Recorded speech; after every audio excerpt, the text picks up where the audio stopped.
How to create a Credit Karma account. I'm gonna guide you through the process on how to do it. Let's get started.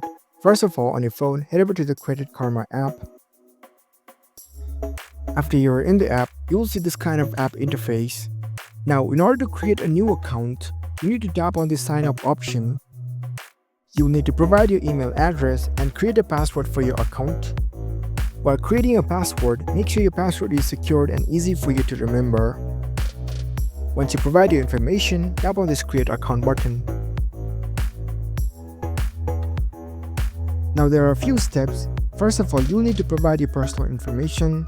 Enter your first name, your last name, provide your phone number, provide your postal code, provide your address, provide your date of birth.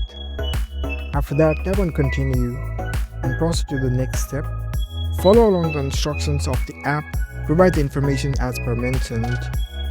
And that's how you can easily create a Credit Karma app on your phone. If you found this video helpful, don't forget to give this video a thumbs up and subscribe to our channel for more tech tips. Thank you for watching.